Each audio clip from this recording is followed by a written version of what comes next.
Hello student, आपका हमारे YouTube channel पर स्वागत है। दोस्तों, आज हम इकोलॉजी और एनवायरनमेंट के एक महत्वपूर्ण टॉपिक के बारे में बात करेंगे, जिसका नाम है ओजोन अपक्षय या ओजोन क्षरण या ओजोन डिप्लीशन कहते हैं। तो देखिए, सबसे पहले मैं ये बताना चाहूँगा कि ये चैप्टर जो आज हम बात करेंगे, ये टॉपिक है, चैप्टर नहीं कह सकते इसको, टॉपिक ही है। तो ये कौन कौन से एग्जाम में आता है? देखो, चाहे वो यूपीएससी का एग्जाम हो, चाहे वो आरपीएससी का एग्जाम हो, चाहे वो कोई टीचर टीचर का एग्जाम हो, और चाहे वो टीजीटी पीजीटी के बायोलॉजी सब्जेक्ट से एग्जाम हो, तो वहाँ सभी जगह ये क्वेश्चन पूछा जाता है। चाहे जनरल साइंस का कोई भी एग्जाम हो, एसएससी हो, आपका सीईटी एग्जाम हो, पीईटी एग्जाम हो, इन सभी में ये टॉपिक पूछा जाता है। तो ये इम्पोर्टेंट है, और ये आता किसमें है? ये आता है इकोलॉजी और एनवायरनमेंट में, ये टॉपिक आता है।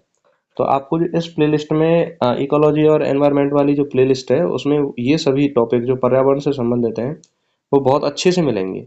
और यदि आप इनका एक बार अध्ययन करोगे, थ्योरी क्लासेज और क्वेश्चन क्लासेस का अध्ययन करोगे, तो आपको यहाँ से क्वेश्चन परीक्षा में जरूर देखने को मिलेंगे। तो चलिए हम शुरुआत करते हैं। आज का जो टॉपिक है ओजोन क्षरण, ओजोन डिप्लीशन। इस क्लास को पूरा देखना, और क्लास को देखने के बाद कमेंट करके बताना कि आपको क्लास कैसी लगी। और जो भी स्टूडेंट इस चैनल पर नए हैं, इस चैनल को जरूर सब्सक्राइब करें।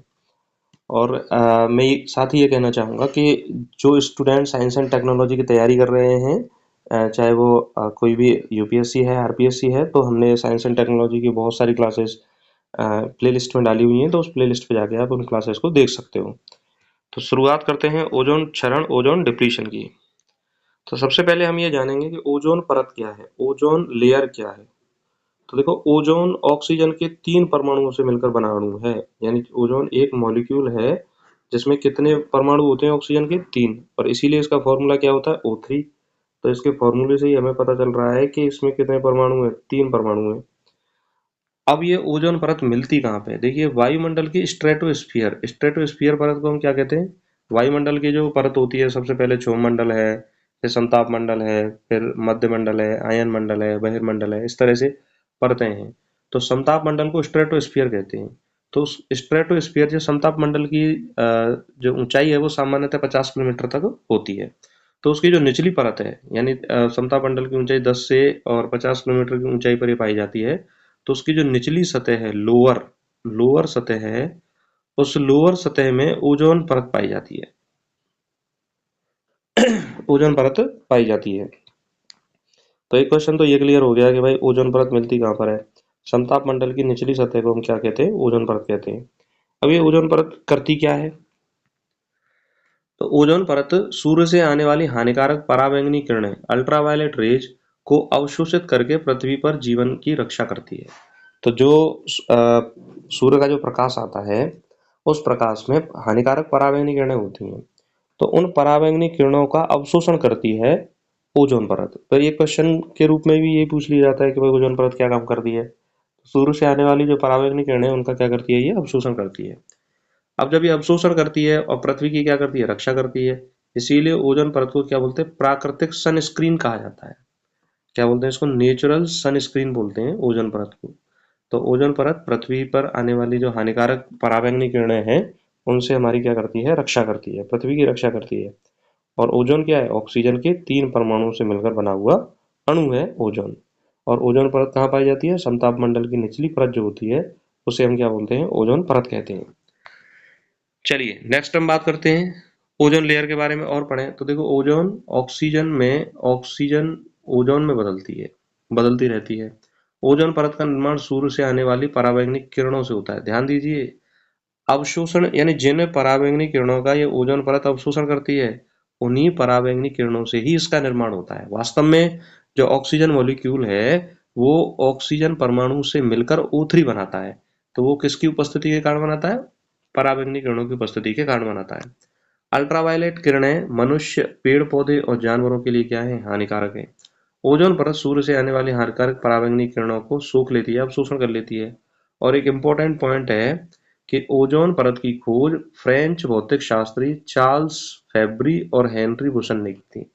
तो क्वेश्चन पूछा जा सकता है कि भाई ओजोन परत की खोज किसने की है? ओजोन परत की खोज किसने की है? फ्रांस के जो फिजिक्स साइंटिस्ट हैं, चार्ल्स फैब्री और हेनरी बुसन ने ओजोन परत की खोज की थी। अब देखो, इस डायग्राम में आपको दिखाई दे रहा है कि ये हमारी पृथ्वी है, और ये सूर्य सूर्य है। सूर्य के प्रकाश में तीन तरह की पराबैंगनी किरणें आती हैं, ultraviolet rays A, ultraviolet rays B और अल्ट्रावायलेट रेज सी। तो देखिए रेड कलर जो दिखाई दे रहा है वो सी पर दिखाई दे रहा है, इसीलिए सबसे ज्यादा डेंजर जो पराबैंगनी किरण होती है वो कौन सी होती है? सी होती है। और ये क्वेश्चन एग्जाम में पूछा गया है और आने वाले एग्जाम में पूछा भी जा सकता है, इसलिए इसको याद रखो कि भाई ओजोन परत की जो किरणें आती हैं, पराबैंगनी किरणें, वो तीन तरह की होती हैं, ए, बी और सी। तो सबसे ज्यादा हानिकारक कौन सी होती है? सबसे ज्यादा हानिकारक होती है सी। नेक्स्ट हम बात करें ओजोन परत में, देखो अगर हम बात करें तो 10 किलोमीटर से 25 किलोमीटर तक, 25 या 30 किलोमीटर तक मान सकते हो, ये ओजोन लेयर पाई जाती है। क्या पाई जाती है? Ozone layer. तो समताप मंडल की निचली परत जो होती है वो क्या होती है? ओजोन परत होती है। आज का हमारा टॉपिक वायुमंडल की परतें पढ़ना नहीं है, ओजोन परत है। तो इस डायग्राम में आपको दिखाई दे रहा होगा कि ओजोन परत जो है वो कहाँ पर है? समताप मंडल की निचली सतह पर है। 25 से 30 किलोमीटर की ऊंचाई पे जो कौन सी परत मिलती है? ओजोन परत मिलती है। अब नॉर्मली देखो क्षोभमंडल जो होता है वो ध्रुवों पर तो उसकी ऊंचाई जो होती है वो 10 किलोमीटर होती है, 8 से 10 किलोमीटर होती है। और अगर भूमध्य रेखा की बात करें तो उसकी ऊंचाई, क्षोभमंडल की ऊंचाई होती है 16 से 18 किलोमीटर तक होती है, या 18 से 20 किलोमीटर तक होती है। तो ये जो ऊंचाई है वो 10 किलोमीटर वाली जो ऊंचाई बोली जा रही है वो ध्रुवों से बोली जा रही है। समताप मंडल की जो निचली लेयर है वो कौन सी लेयर है? ओजोन लेयर है। और ये ओजोन लेयर कहाँ से कहाँ तक मिल रही है? 25 से 30 किलोमीटर मिल रही है। 25 से 30 किलोमीटर। अब देखो इसके, अगर हम पृथ्वी के मंडलों को बांटें तो सबसे पहला मंडल कौन सा हो गया? ट्रोपोस्फेयर। ट्रोपोस्फेयर को क्या बोलते हैं? क्षोभमंडल बोलते हैं। इसमें आंधी, तूफान, बादल का गरजना, मौसम परिवर्तन की घटनाएं, ऊंचाई के साथ तापमान में कमी होना, ये सभी परिघटना होती हैं। समताप मंडल में वायुयान उड़ते हैं। और समताप मंडल में जो वायु का जो दबाव है वो समान बना रहता है। तो इस समताप मंडल को स्ट्रेटोस्फीयर कहते हैं। अब एग्जाम में जो क्वेश्चन आ रहे हैं ना आजकल, वो इस तरह के आ रहे हैं कि क्षोमंडल को वो क्षोमंडल नहीं बोल रहा, वो ट्रोपोस्फीयर कहेगा। समताप मंडल को समताप मंडल नहीं बोला, स्ट्रेटोस्फीयर कहेगा। फिर उसके बाद मध्य मंडल आता है, फिर थर्मोस्फीयर या आयनोस्फीयर बोलते हैं इसको। और उसके बाद आता है एक्जोस्फीयर। तो ये हम ऊंचाई के साथ भी पता कर सकते हैं। तो इस डायग्राम में हमें ये पता चल रहा है कि ओजोन लेयर जो है वो समताप मंडल की निचली परत होती है, जिसकी ऊंचाई कहाँ से कहाँ तक होती है? 10 से 25 या 30 किलोमीटर तक इसकी ऊंचाई होती है। और समताप मंडल की ऊंचाई कहाँ तक होती है? 50 किलोमीटर तक होती है। तो ये कंसेप्ट यहाँ पे क्लियर करना बहुत जरूरी है। नेक्स्ट हम बात करें कि भाई ओजोन परत का महत्व क्या है। तो अभी अभी मैं बता रहा था, सूर्य से आने वाली हानिकारक पराबैंगनी किरणें किरणों को अवशोषित कर पृथ्वी पर जीवन की क्या करती है? रक्षा करती है। बिल्कुल सही बात है।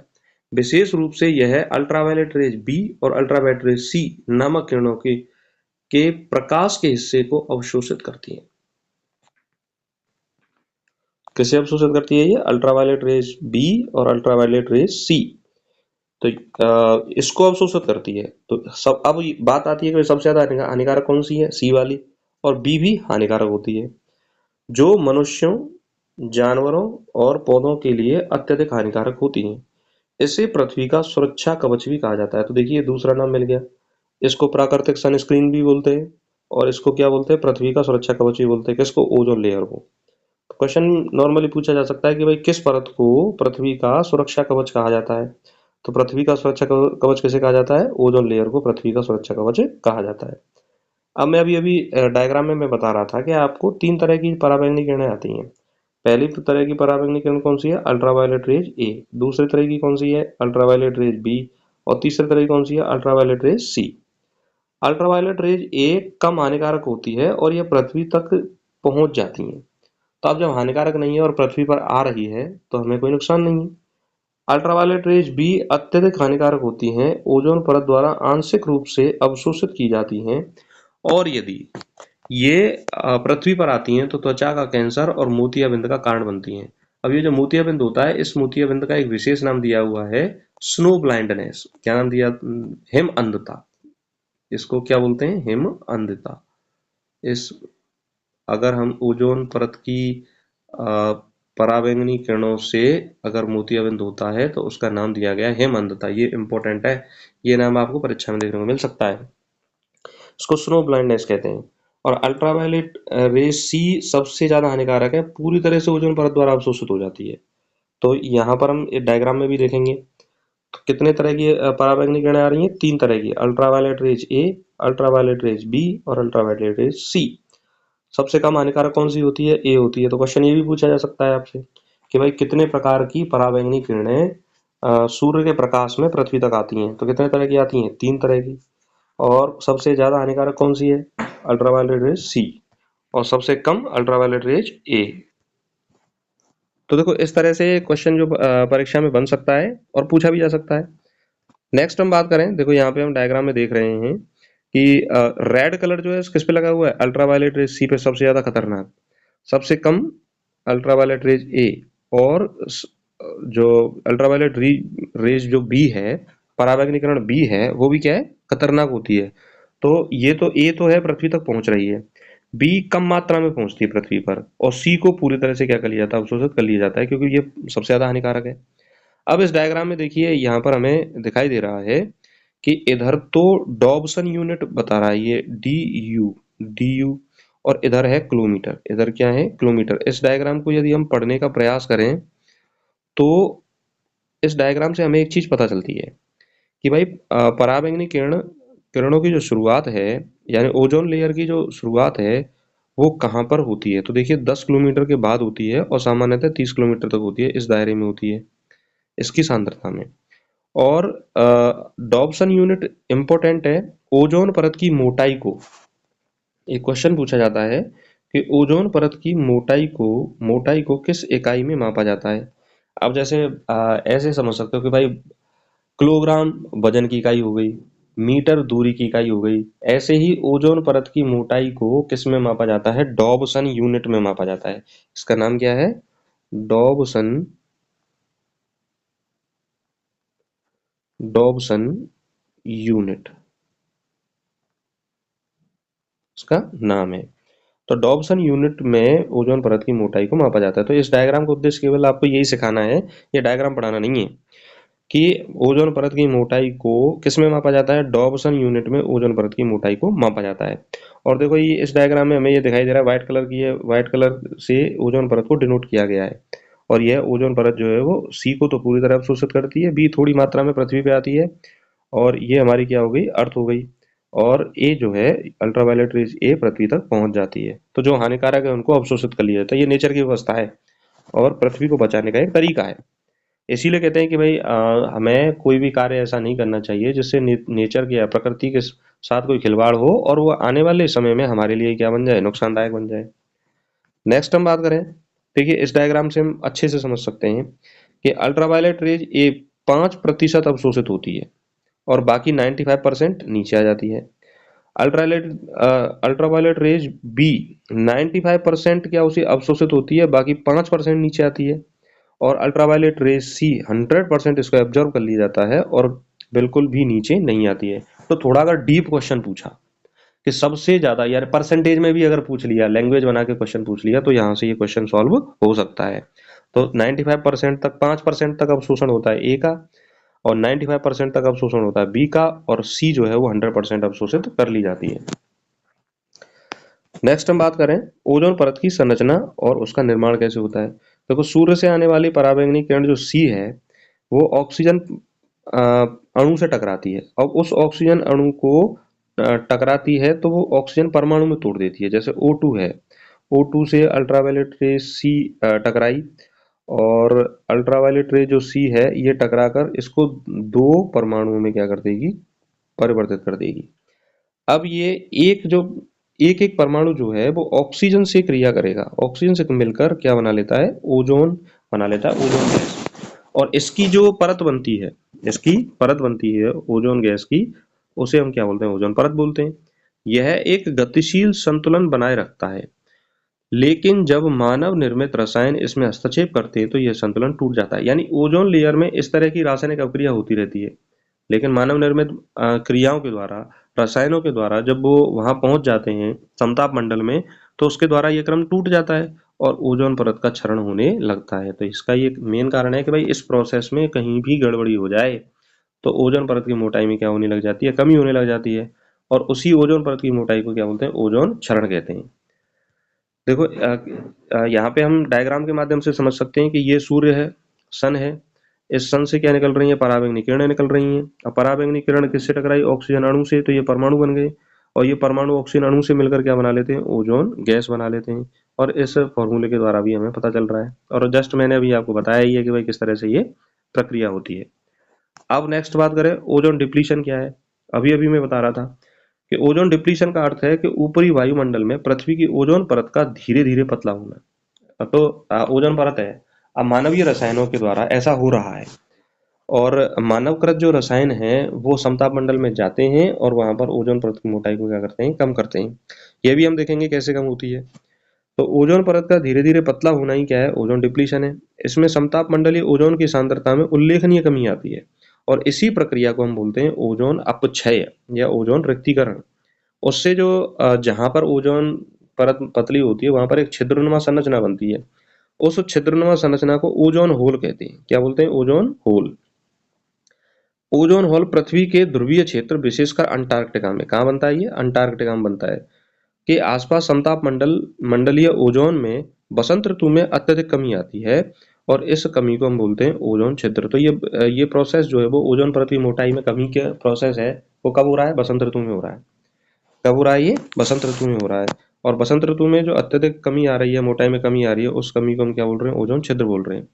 ओजोन छिद्र की खोज किसने की, ओजोन छिद्र की खोज 1985 में। ये देखिए, ये क्वेश्चन इंपॉर्टेंट है, कई बार परीक्षा में पूछा गया है और आने वाली परीक्षा में पूछा जाता रहेगा। ओजोन छिद्र की खोज कब हुई, 1985 में हुई। किसने करी, ब्रिटिश अंटार्कटिक सर्वेक्षण के वैज्ञानिक, यानी कि ब्रिटेन के जो अंटार्कटिका पर सर्वेक्षण कर रहे थे वो वैज्ञानिक, जो फारमन, अब फारमैन को फोरमैन भी लिख सकता है, तो उसमें ऑप्शन में देख लेना कि भाई किस तरह से लिखा आ रहा है। अब जिस तरह से ऑप्शन में लिखा आ रहा है उसी तरह से हमें बताना है। तो जो फारमन या जो फोरमैन, ब्रायन गार्डिनर और जोनाथन शंकलिन ने की। तो तीन वैज्ञानिक थे सर्वेक्षण करने वाले वैज्ञानिक। जो फारमन, ज्यादातर जो पेपर में आता है वो जो फारमन ही आता है या फोरमैन नाम से आता है, जो शब्द भी नहीं देता वो। और ब्रायन गार्डिनर और जोनाथन शंकलिन, जोनाथन शंकलिन, ठीक है। तो फोरमैन को गार्डन में शंका हुई, इस तरह से याद रख लेना ओजोन छिद्र के बारे में।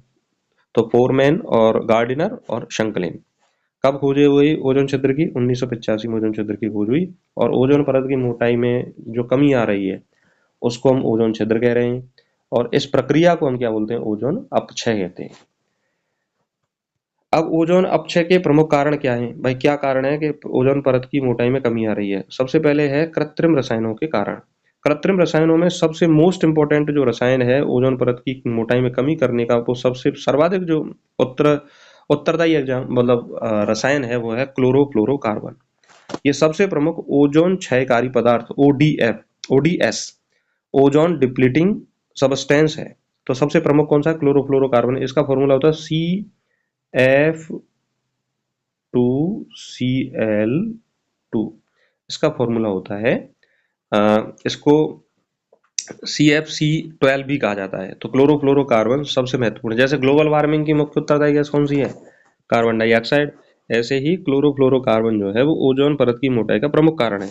अब ये मिलता कहाँ पर है, ये कहाँ से आता है, तो देखिए fridge, AC, aerosol spray, cleaning agent, foam, अग्निशामक यंत्र, इन सभी से क्लोरोफ्लोरोकार्बन जो है वो वायुमंडल में बाहर निकलता है। तो अब हमें यहाँ से देखने को मिल रहा है कि भाई जितने भी आधुनिक शौक सामान हैं या कृत्रिम प्रशीतक हैं, यानी कृत्रिम रूप से ठंडा करने वाले जो भी मशीनें हैं, उन सब से क्या निकलता है, क्लोरोफ्लोरोकार्बन। इसमें क्लोरोफ्लोरोकार्बन सूर्य के पराबैंगनी प्रकाश से क्लोरोफ्लोरोकार्बन टूटकर क्लोरीन मुक्त करता है। क्या मुक्त करता है, क्लोरीन। इस क्योंकि अब इस फॉर्मूले में हमें पता चल रहा है, क्लोरोफ्लोरोकार्बन के फॉर्मूले में क्या है, क्लोरीन है, तो इससे क्लोरीन गैस बाहर निकलती है। मतलब जो ये क्लोरोफ्लोरोकार्बन है ये स्वयं एक्टिव नहीं, मतलब एक्शन नहीं लेगा, ये क्लोरीन बाहर निकालेगा, और ये क्लोरीन ही मुख्यतः ओजोन को क्या करती है, नष्ट करती है। क्लोरीन क्या करती है, ओजोन को नष्ट करती है। तो प्रमुख कृत्रिम रसायन कौन सा है, क्लोरोफ्लोरोकार्बन, जो ओजोन परत की मोटाई में क्या कर रहा है, कमी कर रहा है। दूसरा जो कारण है वो है हेलोन्स। दूसरा कारण क्या है, हेलोन्स। अब देखो क्वेश्चन के पूछने का कई स्वरूप हो सकते हैं। वो क्वेश्चन ये भी कहेगा कि अगर क्वेश्चन पूछे कि निम्न में से कौन सा ओजोन अपक्षय का प्रमुख है, कारण है, तो क्लोरोफ्लोरोकार्बन और हेलोन्स दे रखा है, तो आंसर क्या जाएगा, आंसर जाएगा आपका क्लोरोफ्लोरोकार्बन। और ओजोन अपक्षय के कारण कारण है क्लोरोफ्लोरोकार्बन, हेलोन्स और दोनों, तो अब आंसर क्या आ जाएगा, दोनों। तो मुख्य कारण कौन सा है, क्लोरोफ्लोरोकार्बन। हेलोन्स अग्निशामक यंत्र में प्रयुक्त होते हैं और ब्रोमीन मुक्त करते हैं। और ये ब्रोमीन जो है वो क्लोरीन तो ओजोन को नष्ट करती है, ब्रोमीन उससे भी ज्यादा नुकसान पहुंचाती है, जो क्लोरीन से भी अधिक घातक है। तो ब्रोमीन क्लोरीन से भी ज्यादा क्या करती है, नुकसान पहुंचाती है। ब्रोमीन मुक्त करती है और ब्रोमीन क्या है, क्लोरीन से भी ज्यादा घातक है, जो ओजोन परत को नुकसान पहुंचाती है। तो दो हमने पढ़े, क्लोरोफ्लोरोकार्बन और हेलोन्स। नेक्स्ट हम बात करें और कौन से कारक हैं जो ओजोन परत की मोटाई में कमी करते हैं। तीसरा कारण है कार्बन टेट्राक्लोराइड और मिथाइल क्लोरोफॉर्म। ये औद्योगिक सॉल्वेंट हैं जो ओजोन नाशक गैसें उत्सर्जित करते हैं। तो देखो, कार्बन टेट्राक्लोराइड का फॉर्मूला क्या होता है, CCl4, इसमें क्लोरीन गैस है। मिथाइल क्लोरोफार्म, मिथाइल क्लोरोफार्म, तो इसमें भी क्या मिलती है, क्लोरीन गैस मिलती है। फिर अगला जो कारण है नाइट्रस ऑक्साइड। नाइट्रस ऑक्साइड किसमें, N2O। उर्वरकों, औद्योगिक प्रक्रियाओं से निकलने वाली गैस ओजोन को प्रभावित करती है। तो जो हम खाद देते हैं, उद्योगों की प्रक्रियाओं में जो गैस निकलती है, तो वो भी ओजोन परत की मोटाई में क्या करती हैं, कमी करती है। तो और पांचवा जो कारण है वो है क्लोरोफ्लोरोकार्बन और हाइड्रोफ्लोरोकार्बन। देखो, हाइड्रोक्लोरोफ्लोरोकार्बन कम हानिकारक होता है, लेकिन हानिकारक तो होता है। और हाइड्रोफ्लोरोकार्बन ये ओजोन को नष्ट तो नहीं करता, परंतु ग्रीन हाउस प्रभाव को बढ़ाता है, तो ये भी हानिकारक है। हाइड्रोफ्लोरोकार्बन ओजोन को भले ही नुकसान नहीं करेगा, लेकिन ग्रीन हाउस प्रभाव बढ़ाएगा तो ग्लोबल वार्मिंग होगी, और ग्लोबल वार्मिंग होगी तो उसके भी नेगेटिव इफेक्ट दिखाई देंगे। तो यहाँ पर हमने 5 प्रमुख कारणों को पढ़ा। कौन-कौन से कारण थे, chlorofluorocarbon, halons, carbon tetrachloride, methyl chloroform, nitrous oxide और हाइड्रोफ्लोरोकार्बन। हाइड्रोक्लोरोफ्लोरोकार्बन और हाइड्रोफ्लोरोकार्बन ये कम हानिकारक होता है। अब हानिकारक श्रेणी भी पूछ सकता है आपसे कि भाई निम्न में से ज्यादा हानिकारक कौन है, हाइड्रोक्लोरोफ्लोरोकार्बन है या क्लोरोफ्लोरोकार्बन है, तो CFC सबसे ज्यादा हानिकारक है। उससे कम हानिकारक कौन सा है, HCFC और HFC। हाइड्रोफ्लोरोकार्बन सबसे कम हानिकारक होता है, मतलब ओजोन को नष्ट नहीं करता, लेकिन ग्रीन हाउस प्रभाव बढ़ाता है। नेक्स्ट हम बात करें मिथाइल ब्रोमाइड की। तो मिथाइल ब्रोमाइड में इसका जो फॉर्मूला है CS3Br, CS3Br, Br। अब इसमें देखो ब्रोमीन गैस है, और ब्रोमीन गैस क्लोरीन से भी ज्यादा नष्ट करती है ओजोन गैस को। तो यह एक कीटनाशक के रूप में उपयोग होता है मिथाइल ब्रोमाइड। इसमें ब्रोमीन होता है और ये ब्रोमीन ओजोन को क्या करता है, नष्ट करता है, तो ये भी कारण है। Methyl chlorofluorocarbon, CHCl, methyl chloroform CHCl3, इसमें क्लोरीन गैस होता है। अब ये औद्योगिक प्रक्रियाओं में एक विलायक के रूप में यूज होता है, और ये जब वायुमंडल में बाहर निकलता है तो ये क्लोरीन गैस उत्सर्जन करता है, और ये क्लोरीन गैस क्या करती है, ओजोन परत को नष्ट करती है। अन्य मानवीय गतिविधियां कौन कौन सी हैं, वाहनों से निकलने वाला धुआं, औद्योगिक उत्सर्जन, रबर और प्लास्टिक को जलाना भी वायुमंडल में हानिकारक गैसें छोड़ते हैं, जो अप्रत्यक्ष रूप से ओजोन परत को क्या करते हैं, प्रभावित करते हैं। तो इतने प्रमुख कारण हैं ओजोन परत को नष्ट करने के, और तभी तो ओजोन परत की टाइम क्या हो रही है, कमी हो रही है। और यही कारण है कि बार बार दुनिया का ध्यान इस तरफ खींचा जा रहा है कि भाई कैसे भी करके ओजोन परत की मोटाई में क्या किया जाए, कमी को रोका जाए, जिससे कि नेगेटिव इम्पैक्ट जो है वो हमारे पृथ्वी पे ना पड़े। तो चलिए, ओजोन क्षरण की प्रक्रिया के बारे में हम बात करें, तो भाई कैसे ये ओजोन परत है मोटाई में कमी होती है। तो देखो, क्लोरोफ्लोरोकार्बन पराबैंगनी किरणों से टकराता है और क्लोरीन गैस मुक्त होती है। क्लोरीन गैस ओजोन से टकराती है, ClO मुक्त मूलक बनता है, और ऑक्सीजन बाहर निकलती है। अब ये ClO मुक्त मूलक ऑक्सीजन परमाणु से क्लोरीन गैस आ जाएगी बाहर और ऑक्सीजन बन जाएगी। तो ध्यान दो, क्रिया के प्रारंभ में क्लोरीन गैस है और क्रिया के अंत में क्लोरीन गैस है। तो क्लोरीन गैस तो नष्ट नहीं हुई, लेकिन जो ओजोन थी वो किसमें बदल गई, ऑक्सीजन में बदल गई। तो ओजोन परत की जो मोटाई है, उस मोटाई में क्या आती है, कमी आती है। और उस कमी को ही हम क्या बोलते हैं, ओजोन अपक्षय या ओजोन छिद्र कहते हैं। एक क्लोरीन परमाणु हजारों ओजोन अणुओं को क्या कर सकता है, नष्ट कर सकता है। और यह प्रक्रिया चक्र चक्र के रूप में चलती है जब तक कि क्लोरीन नष्ट ना हो जाए। तो आप देखो कि भाई, अगर हमारे द्वारा जो क्लोरीन उत्सर्जित की जा रही है, वो वायुमंडल में समता मंडल में पहुंच रही है, और समता मंडल में पहुंच के ओजोन परत की मोटाई में क्या कर रही है, कमी कर रही है। अब ये ओजोन परत की मोटाई में जो कमी हो रही है, वो ओजोन परत को क्या कर रही है, नुकसान पहुंचा रही है। और नुकसान पहुंचा रही है तो ओजोन छिद्र बन रहा है, और उससे पृथ्वी पे जो जितने भी हानिकारक प्रभाव है वो दिखाई दे रहे हैं। तो किसी भी तरह से सरकार ये प्रयास करती है कि ऐसे पदार्थों का उत्सर्जन न किया जाए जिसमें क्लोरीन गैस हो। अब हम बात करते हैं ओजोन छिद्र के बारे में। तो देखिए, ओजोन छिद्र 1985 में ब्रिटिश अंटार्कटिक सर्वेक्षण द्वारा अंटार्कटिका के ऊपर ओजोन परत में बड़े छिद्र की खोज हुई। यह छिद्र हर साल सितंबर नवंबर के बीच अधिकतम होता है। तो ये छिद्र जो है वो कब सबसे ज्यादा बड़ा दिखाई देगा हमें, सितंबर और नवंबर के बीच। कारण क्या है?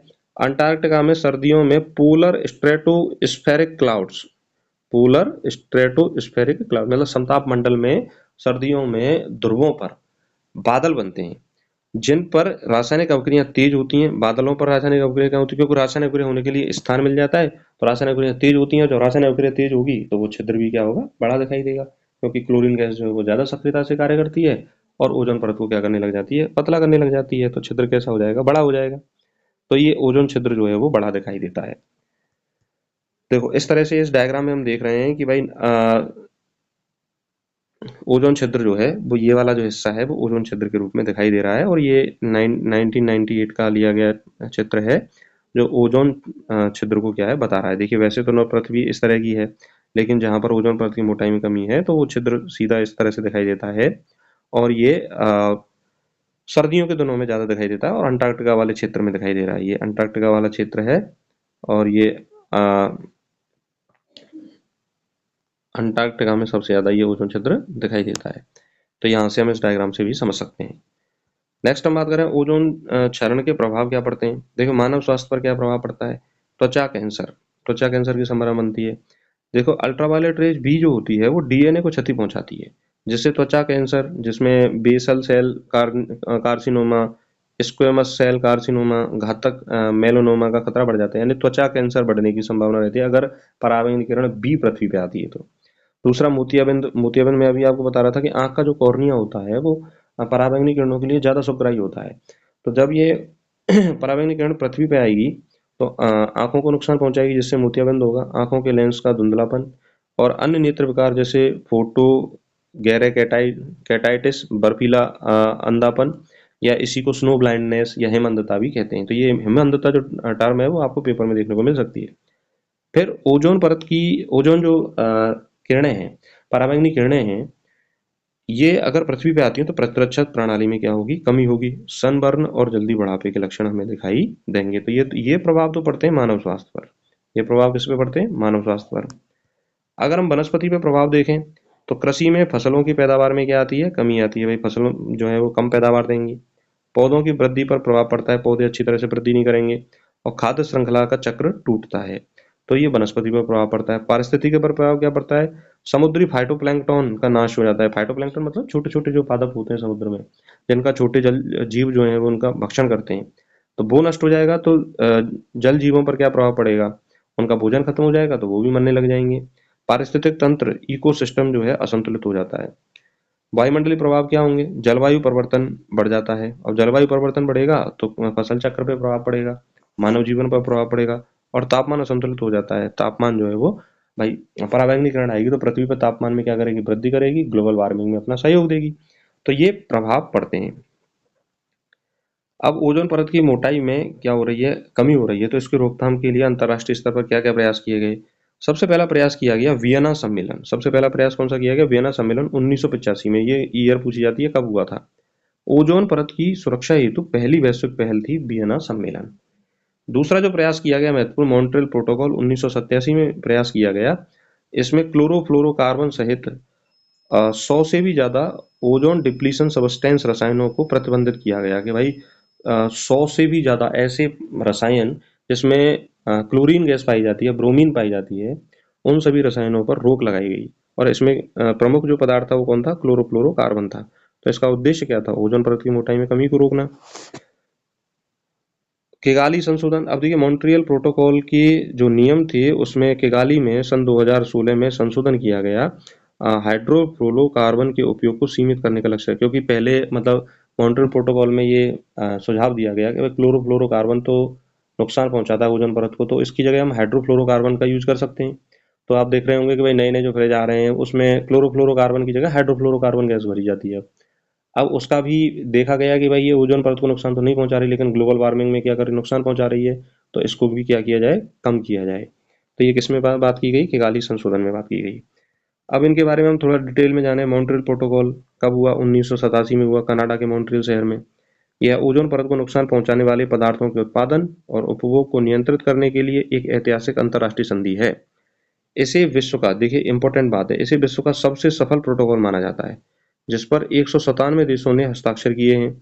और इसके तहत क्लोरोफ्लोरोकार्बन और अन्य ओजोन डिप्लीशन सब्सटेंस के उपयोग को चरणबद्ध तरीके से समाप्त किया जाएगा। एक साथ बंद नहीं कर सकते, लेकिन धीरे धीरे धीरे धीरे क्या की जाएगी, कमी की जाएगी। इसकी प्रभावशीलता क्या हुई है? इस प्रोटोकॉल के सख्त पालन के कारण वायुमंडल में ओडीएस की सांद्रता में लगातार कमी आई है, जिससे ओजोन परत में धीरे धीरे क्या हो रहा है, सुधार हो रहा है। तो ये एक सफलतम कन्वेंशन है, प्रोटोकॉल है। अब इसी में किगाली में संशोधन होता है। 2016 में मॉन्ट्रियल प्रोटोकॉल में एक संशोधन है, जिसका उद्देश्य हाइड्रोफ्लोरोकार्बन के उत्पादन और उपयोग को कम करना। यद्यपि हाइड्रोफ्लोरोकार्बन सीधे ओजोन परत को नष्ट नहीं करते, वे शक्तिशाली ग्रीन हाउस गैसें हैं जो जलवायु परिवर्तन में योगदान करती हैं। और यह संशोधन कब से लागू हुआ है? 2019 से लागू हुआ है। किगाली समझौता कब से लागू हुआ है? 2019 से लागू। तो किगाली समझौते, वियना सम्मेलन, किगाली समझौता या किगाली संशोधन और मॉन्ट्रियल प्रोटोकॉल, इस सब का संबंध ओजोन परत की मोटाई में कमी की रोकथाम से संबंधित है। अब नेक्स्ट हम बात करें भारत में क्या प्रयास किए जा रहे हैं। तो भारत में ओजोन डिप्लीशन सब्सटेंस पर नियमन और उन्मूलन का नियम बनाया गया 2000 के अंतर्गत कि भाई हम ऐसे कोई पदार्थों का उत्पादन नहीं करेंगे जो ओजोन परत को नुकसान करें। राष्ट्रीय ओजोन इकाई की स्थापना की गई है। आईसीएपी इंडियन कूलिंग एक्शन प्लान कब लागू किया गया? 2019 में। और एचसीएफ के चरणबद्ध तरीके से निष्कासन की रणनीति भारत कर रहा है कि भाई जो चीज ओजोन परत को नुकसान पहुंचा रही है उसमें भी हम क्या करें, कमी लाएं। नेक्स्ट हम बात करें वर्तमान स्थिति क्या है ओजोन परत की। तो नासा और डब्ल्यूएमओ की रिपोर्ट के अनुसार ओजोन परत में वर्तमान में सुधार देखा गया है, क्योंकि भाई मॉन्ट्रियल प्रोटोकॉल के कारण वायुमंडल में ओडीएस में कमी देखी गई है। और ओडीएस में अगर कमी आ गई है तो उसमें सीधी सी बात है कि उसकी मोटाई में कमी भी कम होगी और ओजोन परत में क्या होगा, सुधार होगा। 2065 तक ओजोन परत सामान्य स्थिति में लौट सकती है अगर हम इसी तरह से सुधार करते रहे और नियम और कानून सख्ती से लागू करते रहे। अंटार्कटिका के ऊपर 2023 में छिद्र का आकार सामान्य से कम रहा, यानी कि 2023 में जब अंटार्कटिका पर देखा गया तो ओजोन छिद्र का आकार सामान्य से क्या था, कम था। नेक्स्ट हम बात करें संयुक्त राष्ट्र की एक रिपोर्ट के अनुसार मॉन्ट्रियल प्रोटोकॉल के सफल कार्यान्वयन के कारण पृथ्वी की सुरक्षात्मक ओजोन परत धीरे धीरे पुनर्प्राप्त हो रही है। अनुमान है कि लगभग 43 वर्षों में अंटार्कटिका के ऊपर बने छिद्र को पूरी तरह से ढक दिया जाएगा। ओजोन परत की रिकवरी कैसे होगी? वैज्ञानिकों का अनुमान है कि मॉन्ट्रियल प्रोटोकॉल के पूर्ण अनुपालन के साथ मध्य अक्षांशों पर ओजोन परत 2040 तक और अंटार्कटिका में 2045 तक और आर्कटिक में 2045 तक, अंटार्कटिका में 2065 से 66 तक 1980 के स्तर तक वापस आ सकती है। यानी पुराना जो मतलब ओजोन छिद्र है उसको हम पूरी तरह से भर सकते हैं। अब हम बात करें ओजोन क्षरण और जलवायु परिवर्तन के बीच क्या संबंध है। देखिए ओजोन क्षरण जो है वो पराबैंगनी किरणों की वृद्धि के कारण हो रहा है, वृद्धि कर रहा है। भाई ओजोन परत की मोटाई में कमी होगी तो पृथ्वी पर क्या होगा, पराबैंगनी किरणें आएंगी और पृथ्वी पर पराबैंगनी किरणें आएंगी तो पृथ्वी के तापमान में क्या होगी, वृद्धि होगी। पौधों व जीवों पर नकारात्मक प्रभाव डालती है ओजोन क्षरण। और जलवायु परिवर्तन में बर्फबारी और वर्षा में क्या होगा, बदलाव होगा और फसल चक्रण में बदलाव होगा, पैदावार में कमी आएगी। पीएससीज और क्लोरोफ्लोरोकार्बन से ओजोन क्षरण होता है और ग्रीन हाउस गैसों से तापमान में क्या होती है, वृद्धि होती है। तो ये कुछ अंतर हैं और संबंध भी हैं ओजोन क्षरण और जलवायु परिवर्तन के बीच। अब निष्कर्ष के रूप में हम बात करें तो ओजोन परत के क्षरण की समस्या न केवल पर्यावरणीय है बल्कि मानव स्वास्थ्य, खाद्य सुरक्षा, वैश्विक परिस्थितियों के लिए भी गंभीर संकट है। तो बिल्कुल सही बात है कि भाई ओजोन परत की मोटाई में यदि कमी होगी तो भाई मानव के स्वास्थ्य पर भी खतरा होगा, भोजन की भी कमी आएगी और ग्लोबल वार्मिंग से विश्व में बहुत सारी समस्याएं उत्पन्न होंगी। इसके संरक्षण हेतु अंतर्राष्ट्रीय और राष्ट्रीय स्तर पर नीतियों का सख्त पालन, तकनीकी नवाचार मतलब नई तकनीकों के माध्यम से मशीनरियों का निर्माण करना चाहिए और जन जागरूकता और सतत प्रयास आवश्यक है, तभी हम अपने लक्ष्यों को प्राप्त कर सकते हैं। अभी तो केवल सुधार ही हो रहा है, पूरी तरह से प्राप्त तो थोड़ी किए हैं। और ये टाइमिंग पीरियड जो बताया गया है वो कब तक बताया गया, 2065 तक। तो तब तक तो हमें इन नियमों को लागू करना ही है। अब हम बात करें, देखिए वर्ल्ड ओजोन डे की बात करें तो 16 सितंबर को विश्व ओजोन दिवस मनाया जाता है। ये भी क्वेश्चन नॉर्मल सा क्वेश्चन है कि भाई विश्व ओजोन दिवस कब मनाया जाता है, तो 16 सितंबर को विश्व ओजोन दिवस मनाया जाता है। ये एग्जाम में पूछा जाता है। तो इस तरह से हमने ओजोन डिप्लीशन, ओजोन अपक्षय वाले चैप्टर को थोड़ा सा डिटेल में समझा है। और यहाँ से देखिए इतना पढ़ने के बाद एग्जाम में कभी भी इस टॉपिक से कोई क्वेश्चन आएगा, चाहे वो प्री एग्जाम हो चाहे वो मेंस एग्जाम हो, उनमें यहाँ से इस पूरी थ्योरी क्लासेस से क्वेश्चन जो है बिल्कुल बाहर नहीं जाएगा। और ऐसा कोई पॉइंट हमने नहीं छोड़ा है जिसके बारे में हमने चर्चा नहीं की हो। सारे पॉइंटों के बारे में हमने चर्चा की है, जितने भी इंपॉर्टेंट फैक्ट हैं उन सभी के बारे में, कि भाई खोज किसने की, कब देखा, कितना छिद्र है, कब बंद कर लिया जाएगा, किस कारण से हो रहा है। तो प्री और मेंस दोनों के लिए ये इम्पोर्टेंट है। और चाहे वो कोई अदर सब्जेक्ट वाला एग्जाम हो एनवायरनमेंट से संबंधित, तो उनसे भी ये संबंधित है। तो आशा करता हूँ कि आपको क्लास समझ में आई होगी। और ये जो पूरी क्लास है, इसको देखने के बाद आपको एक कॉन्फिडेंस ज़रूर मिलेगा कि भाई यहाँ से इन फ्यूचर कभी भी कैसा भी प्रश्न बनता है, कभी भी, तो उसको आप आसानी से सॉल्व कर सकते हो। आपको ये क्लास कैसी लगी? कमेंट करके हमें ज़रूर बताएं और अपने दोस्तों तक ज़रूर शेयर करें। और इसी तरह से एनवायरनमेंट स्टडीज़ की आपको क्लासेस धीरे-धीरे मिलेंगी। थोड़ा समय लगेगा, लेकिन आपको अच्छी क्लासेस देखने को मिलेंगी। और जो भी स्टूडेंट इस चैनल पर नए हैं, सिविल सर्विसेज की तैयारी कर रहे हैं, सब्जेक्ट से टीचर की तैयारी कर रहे हैं, या किसी अदर एग्जाम की तैयारी कर रहे हैं जहाँ पर ये टॉपिक रिलेटेड है, वे स्टूडेंट इस चैनल को जरूर सब्सक्राइब करें, अपने दोस्तों तक शेयर करें और अपनी तैयारी को स्ट्रॉन्ग करते रहें। नमस्कार, धन्यवाद।